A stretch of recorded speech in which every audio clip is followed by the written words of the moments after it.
오늘은 제가 3달 동안 평균적으로 월 1000 이상의 매출을 유지하며 성장할 수 있었던 돈 버는 소싱 방법 2가지에 대해서 말해 드릴 건데요. 안녕하세요. 농산물 판매해보는 것 판PD입니다. 이번 영상은 모든 셀러들의 가장 강력한 사업 동기, 과일 위탁 판매로 월 1000만 원 이상을 달성하기 위해 반드시 알아야 하는 상품 소싱 방법 2가지를 말씀드려 보려고 합니다. 실제로 저는 첫 등록했던 2개의 상품은 일주일에 판매가 한두 건밖에 일어나지 않았지만 이 방법을 적용해서 상품을 소싱하고 등록한 이후에는 하루에 38건까지 최대 주문이 들어오기도 했고, 현재 2월부터 4월까지 3개월 평균 월 매출 1000만 원 이상, 스토어 파워 등급 달성 후에는 매월 100에서 200만 원대의 순수익을 얻어가고 있습니다. 기존에 제가 찍은 영상을 보고 스마트 스토어를 공부해 보셨다면 일단 상품 소싱 전에 기본적으로 키워드 경쟁 강도를 찾는 게 중요하다는 건 아실 겁니다. 다만 그건 중요한 요소의 한 가지일 뿐, 오늘은 제가 3달 동안 평균적으로 월 1000 이상의 매출을 유지하며 성장할 수 있었던 돈 버는 소싱 방법 2가지에 대해서 말해 드릴 건데요.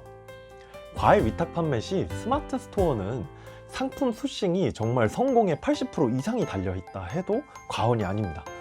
물론 상품 기획, 마케팅, 운영 정말 모두 중요하지만 일단 소싱이 잘못되어 있으면 그 뒷단계에서 아무리 열심히 해도 성과가 안 날 확률이 높기 때문입니다. 근데 물론 다들 소싱 중요한 건 이미 알고 계실 겁니다. 근데 중요한 건 아는데도 어려우니까 지금 여러분들이 이 영상을 클릭하신 거라고 생각을 합니다. 여러분만 그런 게 아닙니다. 저 역시도 이 방법을 알고 있음에도 불구하고 지금도 고민을 하면서 소싱을 하고 있습니다. 그래도 오늘 제가 상품을 등록하면서 성공률을 좀 높일 수 있었던 소싱 방법 딱 2가지, 지금 당장 저도 사용하는 방법을 알려드릴 거고, 영상 마지막에는 정말 나는 혼자서는 이제 진짜 못하겠다 하는 분들을 위한 5월 오프라인 컨설팅 소식도 준비되어 있으니까 꼭 끝까지 집중해서 봐주시기 바랍니다. 첫 번째 방법은 내가 선점할 수 있는 상품 찾기, 2번째 방법은 틈새 상품 찾기인데요. 첫 번째로 내가 선점할 수 있는 상품 찾아보기를 알아볼까요? 저희가 판매를 못하는 가장 큰 이유가 뭐라고 생각하시나요? 여러 가지 이유가 있겠지만 근본적으로 경쟁자가 엄청 많고 그 경쟁자가 나보다 잘해서 안 팔리는 거겠죠.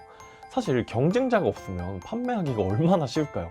근데 뭐 아시겠지만 저희한테 물건 공급해 줘 놓고 오히려 최저가로 직판하고 있는 농부님이나 도메인의 스토어부터 저희들보다 훨씬 더 오래전부터 해왔기 때문에 상세 페이지도 잘 만들고 알림받기 고객만 몇만 명 있는 경쟁자들 때문에 저희가 잘 못 파는 겁니다.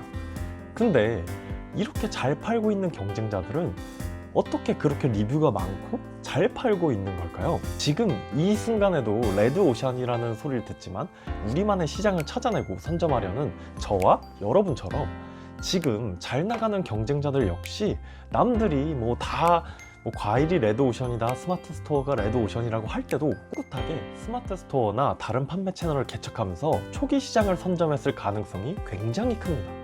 아시다시피 구매 결정에 가장 큰 영향을 주는 건 누가 뭐라 해도 리뷰이니까요. 그런 리뷰가 몇천 개가 달려 있으면 사실은 상세 페이지고 가격이고 뭐고 일단 신뢰도가 미쳤다 보니까 후발주자들이 가격을 낮추거나 예쁘게 상세 페이지를 잘 디자인을 해도 따라잡기가 어려운 실정입니다. 대신에 반대로 말하면 우리가 초기에 시장을 선점할 수 있는 상품을 찾는다면 굉장히 큰 경쟁력이 되겠죠.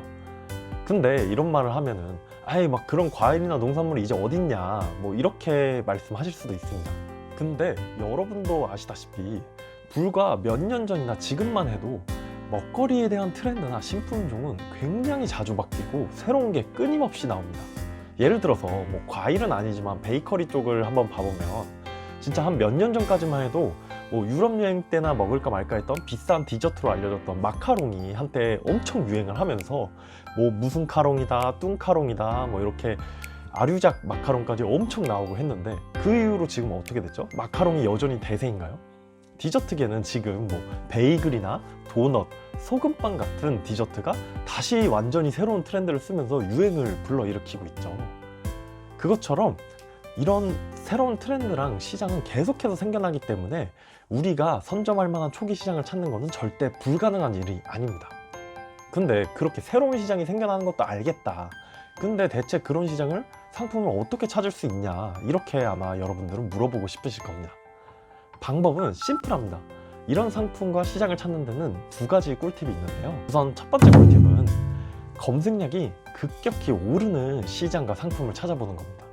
예를 들어서 신품종 과일이라고 해도 무조건 인기가 많은 게 아니거든요.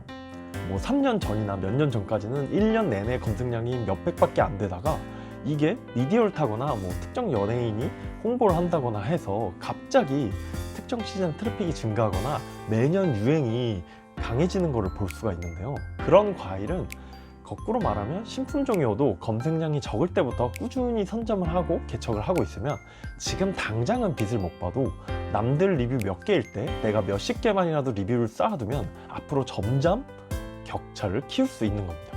근데 만약에 도저히 내가 독학해서는 이런 시장과 상품을 못 찾겠다 싶을 수도 있습니다. 뭐 우리가 예언자도 아니니까 사실 떡상할 신품종이든 상품을 찾는 게 그렇게 쉬웠다면 오히려 뭐 주식이나 뭐 비트코인 같은 걸로 막 예측을 해서 돈을 더 많이 벌었을 수도 있겠죠. 그래서 좀 두 번째 팁을 더 드려보자면, 과일 전문 자사몰에서 판매하는 한번 신상품들을 주목해 보세요. 자사몰이라는 거는 이제 네이버나 쿠팡 같은 플랫폼에 입점해 있지 않고 본인만의 홈페이지나 어플을 가지고 있는, 스스로 운영하는 쇼핑몰을 가진 업체를 말하는데요. 자사몰을 가진 정도의 과일이나 농산물 브랜드라면 시장을 선도하거나 트렌드를 리드하고 있을 확률이 굉장히 높습니다. 그러니까 나 혼자만으로 도저히 그런 시장이 안 보인다면 그런 자사몰들을 한번 집중적으로 조사해 보시길 추천합니다. 이렇게 해서 첫 번째 방법인 선점할 수 있는 시장과 상품 찾기를 말씀드려봤고요. 자, 그럼 두 방법인 틈새 상품 찾기에 대해서 말씀드려 보겠습니다. 이전에 제가 키워드 조사 영상에서도 말씀을 드렸지만 데이터로 봤을 때의 경쟁 강도도 물론 중요합니다. 그런데 진짜 그 상품과 시장에 대한 실제 경쟁 강도가 어떤지를 보시는 게 더 중요하다고 말씀드렸습니다. 이게 경쟁자가 10명밖에 없지만 올림픽에서 우승하는 거와 경쟁자가 100명이지만 학교 체육대회에서 입상하는 것 중에 어떤 게 어려울까요? 물론 이제 학교 체육대회 입상도 쉽지는 않겠지만 세계적인 레벨의 경쟁자 10명을 제치는 것보단 학생 100명을 제치는 게 현실적으로 노려볼 만할 겁니다. 그러니까 우리는 상품을 찾으면서 우리와 진짜 경쟁할 실제 스토어, 경쟁사의 레벨을 봐야 합니다. 구매 건수와 리뷰 수는 얼마나 되는지, 썸네일이나 상세 페이지는 어느 정도 수준으로 만들어져 있는지 말이죠. 상품 수가 엄청 많아도 리뷰 수가 뭐 100에서 900개 정도 다니거나 상세 페이지, 썸네일이 좀 별로인 것 같다면 내가 공략할 수 있는 틈새 시장인 겁니다. 반대로 상품 수는 적은데 리뷰 수가 막 9,000개, 막 10,000개 이상인 셀러가 막 10명 이상 널려 있으면 사실 그 시장에는 진입하지 않는 게 많습니다. 근데 또 이렇게만 말하면 틈새 시장 찾는 것도 너무 어려워하실 것 같은데, 스마트 스토어로만 한정 지으면 더 어렵겠지만 네이버 카페, 밴드, 쿠팡, 당근, 11번가, 지마켓 같은 오픈마켓까지 판매 채널도 여러 종류가 있기 때문에 그 중에서 내가 경쟁해 볼 만한 틈새 시장은 분명히 있습니다. 이걸 꼭 리뷰수와 키워드 강도로만 생각하지 마시고 내가 저 수많은 판매 채널에서 이 상품만큼은 기존 셀러들보다 마케팅이던 가격이건 어느 한 가지 요소라도 경쟁에서 우위를 가져갈 수 있다 하면 그게 바로 틈새 시장입니다. 실제로 네이버에서 리뷰가 많은 상품이라고 쿠팡에서도 리뷰가 반드시 많으라는 법이 없고, 네이버 밴드나 당근 같은 경우에는 다른 스토어와의 경쟁보다는 내가 동네 고객들을, 단골 고객을 어떻게 모으는지가 더 중요한 채널입니다. 이런 식으로 우리가 단 하나라도 경쟁 우위를 가져갈 수 있다면 그 시장과 상품은 틈새 시장으로 도전해 볼 만합니다. 키워드 분석도 중요하지만 단순히 데이터로만, 검색량만 보고 판단하는 건 시간이 지날수록 분명 소싱에 한계가 옵니다.